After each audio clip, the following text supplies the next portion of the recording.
Hello, I'm Kads, and welcome back to the free-to-play review. Today's topic is going to be the latest iteration of the summon pool, the Anniversary Summon Pool, celebrating Raid's 5th anniversary. Now, we've always known that these are meant to be more whale Kraken-friendly types of events, but man, is this champion selection gonna be whale-centric. First of all, we have Harima in the mix, one of the best defensive base nukers in the entire game. Stultus, runner-up, or one of the top 5, I would say, defense-based nukers in the game. You have Elva Autumnborn, very strong for Ice Golem, hard modes, duo strategies, and just overall annoyance in live arena. Kymar, everyone would love to have a Kymar. Newt, tons of people would love to have 2, 3, 4, 5, whatever Newts. Nekmothar, one of the best Hydra champions in the game. Theodore, one of the best normal mode, solo champions in the game, and Valkyrie, pretty powerful for hard mode Fire Knight. That's just to name half of the legendaries. So the rest of them aren't as good per se, but they'd still be decent to have on your account if you happen to get one at all. But I can most certainly see a ton of Whales Krakens going a little bit harder on this one in particular, just trying to get some of the best legendaries from this pool. And the epics aren't terrible either. We do have a handful that might be good, that are useful for the Mikage fusion, like Isbel here. There's Ashma. I think there's also Ulfrig, maybe and the Moonbeam. So at least 4 epics that are part of the Lady Mikage fusion if you don't, or Delaja as well. So 5 if you don't happen to have her. But from the selection here, that's also good, like Fenax, one of the best block revive champions, really strong on the A1. Ferric and the Fat, really the best or most accessible ally attack champion in the entire game. Allure, one of the best single target turn meter control champions in the game. Seeker, paramount to a ton of clan boss speed tunes. Ugo, really great for Hydra. Cryoden, really great in Fire Knight hard. So you get the point. Husk, also great in Hydra.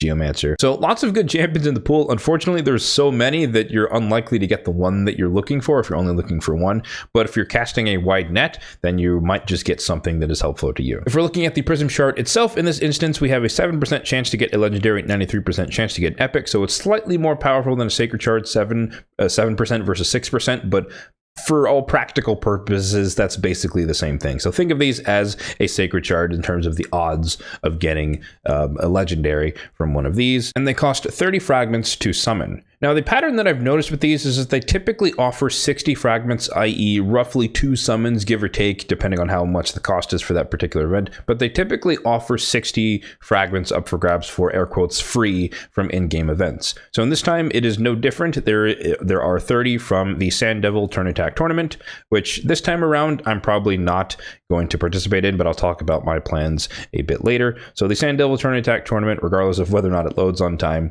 at the very top here, 3,500 points is the 30 Prism Fragments. And then if we go back to the events, there's also, or no, actually, no, it's double tournament this time, my bad. And if we go to the other tournament, to the Fire Knight Turn Attack, you can see here that at 6,300 points, there is also another 30 fragments, i.e. if you do Fire Knight and or Sand Devil, you can guarantee yourself 2 summons in this particular iteration of the summon pool. So I did allude to the fact that I do have a plan for this one, but it is a lot less so than the last iteration where I went a little bit harder. In this case, I honestly don't like that there are so many legendaries in the pool and the odds are so low of getting legendary. I would never expect to get another legendary from these, because the last time I did this, I got my first one ever across however many there have been, maybe 10 or so.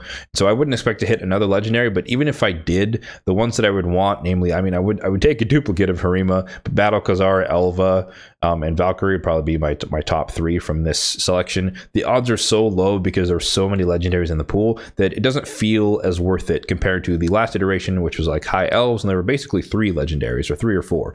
So there was a 25% chance that I was just going to get Eleanor if I happened to get a legendary. That didn't come to pass, unfortunately, but nonetheless, the odds were a lot better. Here, it's a 1 in 14 chance if you get a legendary that it's going to be the one you're looking for. So I'm not going to go as hard as last time, meaning I'm not going to do the Sand Devil Turn Attack Tournament. However, I will be doing the Fire Knight Turn Attack Tournament because there's nothing else to do. There is no champion training event going on right now, so there's nothing better to do with my energy than run Fire Knight. There's also a drop fever on Savage, so it's a great time to be doing Fire Knight regardless. So it just kind of makes sense. I'll be sure to max that out, get the 6,300, and then just yeet my one Prism Shard and just see what happens. And since I've mentioned Fire Knight a few times, we can run it here in the background as we close out. Let me know if you guys do want to see a dedicated video on my hard mode Fire Knight team. This is stage 6.